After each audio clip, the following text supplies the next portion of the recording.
बिस्मिल्लाहिर्रहमानिर्रहीम। अस्सलाम वालेकुम स्टूडेंट्स, दिस इज़ असद रसूल और आज हम कंप्यूटर साइंस फर्स्ट ईयर का सेकंड लेक्चर देखेंगे।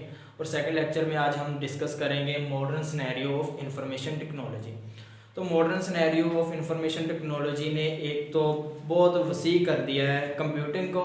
कंप्यूटिंग क्या है, हमने पढ़ा था कि जो हम कैलकुलेशंस करेंगे, कैलकुलेशन को उसने बहुत ज़्यादा बढ़ा दिया है। तो इसके लिए मुख्तलिफ चैनल्स हैं जिसमें एक्सचेंज ऑफ इंफॉर्मेशन करवाई जाती है। वो चैनल्स कौन कौन से हैं? उनमें सबसे पहले e commerce, satellite, fibre optics, mobile phone, fax वगैरह। इन चैनल्स को हम यूज़ करते हुए इंफॉर्मेशन का एक्सचेंज करवाते हैं। तो इंफॉर्मेशन का एक्सचेंज जब हम करवाएंगे तो वो एक हमें कन्वीनियंट वे प्रोवाइड करेगा जिससे हम बहुत सारी इन्फॉर्मेशन को बहुत इजी वे में हासिल कर सकते हैं। और अगर हमने उसे ट्रांसमिट करना है वो भी हम उसे बहुत स्पीडी वे में ट्रांसमिट करवा सकते हैं। जैसे कि अगर आम वायर की बात करें तो वो ज़्यादा टाइम लेती थी जो हमारा डाटा ट्रैवल करवाने में। इसी तरह अगर हम देखें तो जो हमारे फाइबर ऑप्टिक्स है वो बहुत स्पीडी प्रोसेस यानी बहुत स्पीड में डाटा को ट्रांसमिट कर देती है। तो इसी तरह हम देखते हैं कि एप्लीकेशंस ऑफ इंफॉर्मेशन टेक्नोलॉजी कुछ हैं। तो उनमें सबसे पहली एप्लीकेशन है आर्टिफिशियल इंटेलिजेंस। तो आर्टिफिशियल इंटेलिजेंस को हमने अपने पहले लेक्चर में भी डिस्कस किया था। पहले लेक्चर में हमने आर्टिफिशियल इंटेलिजेंस को देखा था कि क्या है कि कुछ ऐसी मशीन्स डेवलप करवाना कि जो कि जिस तरह इंसान सोचता है, जिस तरह इंसान सुनता है, जिस तरह इंसान देखता है, उस तरह ही ये मशीन काम करें। तो वो मशीन क्या है, हमने उसकी एग्जांपल देखी थी कि उसमें रोबोट्स आ जाते हैं। कुछ रोबोट्स ऐसे डिज़ाइन किए गए हैं जिसमें क्या है कि वो हम जैसा सुन सकते हैं, हम जैसा देख सकते हैं और जैसा हम सोचते हैं वैसा वो भी सोच सकते हैं। तो इसी तरह नेक्स्ट अगर हम देखें तो हमने अपने फर्स्ट चैप्टर के ओवरव्यू में हमने देखा था कि कंप्यूटर क्या है, कंप्यूटर की कौन कौन सी लैंग्वेजेस हैं, कौन कौन सा कंप्यूटर के कंपोनेंट्स हैं। ये सारा हमने अपने फर्स्ट लेक्चर में हमने देखा था। तो फर्स्ट लेक्चर में हमने ये भी डिस्कस किया था कि कंप्यूटर के जैसे जैसे मॉडर्न होते गए वैसे ही हमने उसमें मॉडिफिकेशन कौन कौन सी की। हमने जनरेशन 1 देखी। जनरेशन 1 में हमने वैक्यूम ट्यूब्स का हमने डिस्कस किया था कि वैक्यूम ट्यूब्स इस्तेमाल की गई। सेकंड जनरेशन में हमने पढ़ा था कि ट्रांजिस्टर्स इस्तेमाल की गए और थर्ड जनरेशन में आईसी सर्किट्स को इस्तेमाल किया गया। इसी तरह फोर्थ जनरेशन में हमने पढ़ा था कि माइक्रो प्रोसेसर यूज़ किया गया। और लास्ट जो हम लेटेस्ट जो हमारी जनरेशन थी वो थी आर्टिफिशियल इंटेलिजेंस। आर्टिफिशियल इंटेलिजेंस को अभी हमने डिस्कस किया है कि वो क्या है कि इस तरह की हमने मशीन्स डेवलप करनी है कि जो हम जैसा देखें, हम जैसा सुने और हम जैसा ही सोचे और हम जैसा वो सीख सके। तो वो मशीन आर्टिफिशियल इंटेलिजेंस कहलाएगी।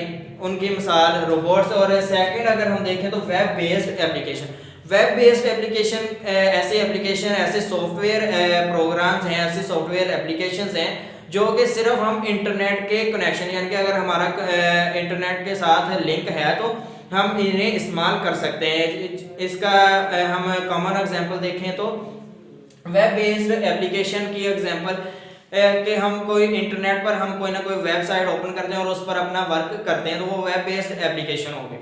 इसी तरह हम ई कॉमर्स की बात करते हैं। ई कॉमर्स का मतलब है कि जो हम अपना बिजनेस कर रहे हैं ऑन इंटरनेट। कौन सी टाइप्स हो सकती है बिजनेस की। हम फ्रीलांसिंग को अगर एज ए एग्जांपल देखें तो फ्रीलांसिंग भी एक ई कॉमर्स ही की एग्जांपल है कि हम उस पर अपने बिजनेस को हम अपना बिजनेस करते हैं कि हम उससे लेन देन भी करवा सकते हैं। और कोई चीज़ हम अगर मटेरियल तैयार करके किसी और को दे सकते हैं और किसी और से हम कोई ना कोई मटेरियल तैयार करवा सकते हैं। ई कॉमर्स में और भी चीज़ें जैसे online shopping, online ticket collecting हो सकता है और इसी तरह की अदर चीज़ें जो हम ऑर्डर ऑनलाइन कोई ना कोई कर दें तो हम तक उसकी डिलीवरी हो सके। तो नेक्स्ट अगर हम देखें तो एम कॉमर्स का मतलब है कि मोबाइल कॉमर्स। मोबाइल कॉमर्स क्या हो सकती है? मोबाइल कॉमर्स वो सारे काम जो हम मोबाइल को यूज़ करते हुए करवा सकते हैं, जो वो सारे काम जो मोबाइल को यूज़ करते हुए चाहे इंटरनेट से करें चाहे मोबाइल के ज़रिए कुछ भी अगर काम हम कर रहे हैं या बिजनेस डीलिंग हो सकते हैं, वो सारे काम मोबाइल कॉमर्स में हम उन्हें काउंट करेंगे। नेक्स्ट अगर जाएँ तो हम कंप्यूटर एनिमेशन की बात करेंगे। कंप्यूटर एनिमेशन असल में क्या है? कंप्यूटर एनिमेशन वो हम वीडियोस की बात करेंगे, जो चाहे वो कार्टून्स हैं, एनिमेटेड कार्टून्स, एनिमेटेड मूवीज़ या फिर एनिमेटेड गेम्स। तो कंप्यूटर एनिमेशन में क्या है कि एक कंप्यूटर को यूज़ करते हुए हम उस पर एनिमेटेड कोई वीडियो बना रहे हैं, तो वो कंप्यूटर एनिमेशन में हम इसे काउंट करेंगे। नेक्स्ट अगर देखें तो डिस्ट्रीब्यूटेड कंप्यूटिंग दरअसल हम अगर कोई काम करवा रहे हैं, ठीक है, जैसे बैंकिंग सेक्टर में सभी कंप्यूटर पर एक जैसा डाटा प्रोवाइड किया जाता है, यानी कि बहुत सारे कंप्यूटर्स पर सिर्फ एक टाइप का डाटा अगर हम उस पर देखें तो वो डिस्ट्रीब्यूटेड कंप्यूटिंग के लिए हम उसे पढ़ेंगे, वो डिस्ट्रीब्यूटिव कंप्यूटिंग है। मिसाल के तौर पर बैंकिंग में क्या है कि बहुत सारे कंप्यूटर्स हैं और उनमें हर एक कंप्यूटर पर सेम डाटा होता है कि जो काम पहला कंप्यूटर कर सकता है सेकंड भी वही कर सकता है, जितने भी कंप्यूटर वो काम सभी कर सकते हैं, एक जैसा काम उस पर लिया जा सकता है।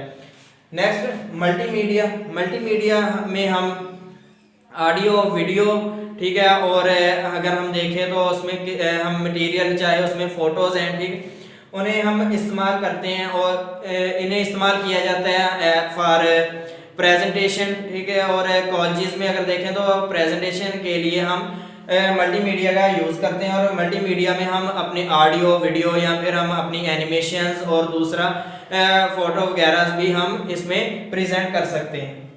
हाइपर मीडिया की बात करें तो हाइपर मीडिया वो चैनल है, वो एप्लीकेशन है इंफॉर्मेशन टेक्नोलॉजी की, जिसमें हम लिंक बनाते हैं, किसी भी एक फोटो का लिंक हो सकता है, वीडियो का लिंक हो सकता है, ऑडियो का लिंक हो सकता है, यानी कि कोई भी हमारा मटेरियल, कोई भी डाटा, उसके लिए अगर हम जो लिंक क्रिएट करेंगे वो हाइपर मीडिया कहलाएगा। तो ये था आज का हमारा लेक्चर। तो आई होप कि आपको समझ लगी होगी। फिर भी अगर कोई आपको डाउट हो तो आप कमेंट सेक्शन में पूछ सकते हैं। अस्सलाम वालेकुम।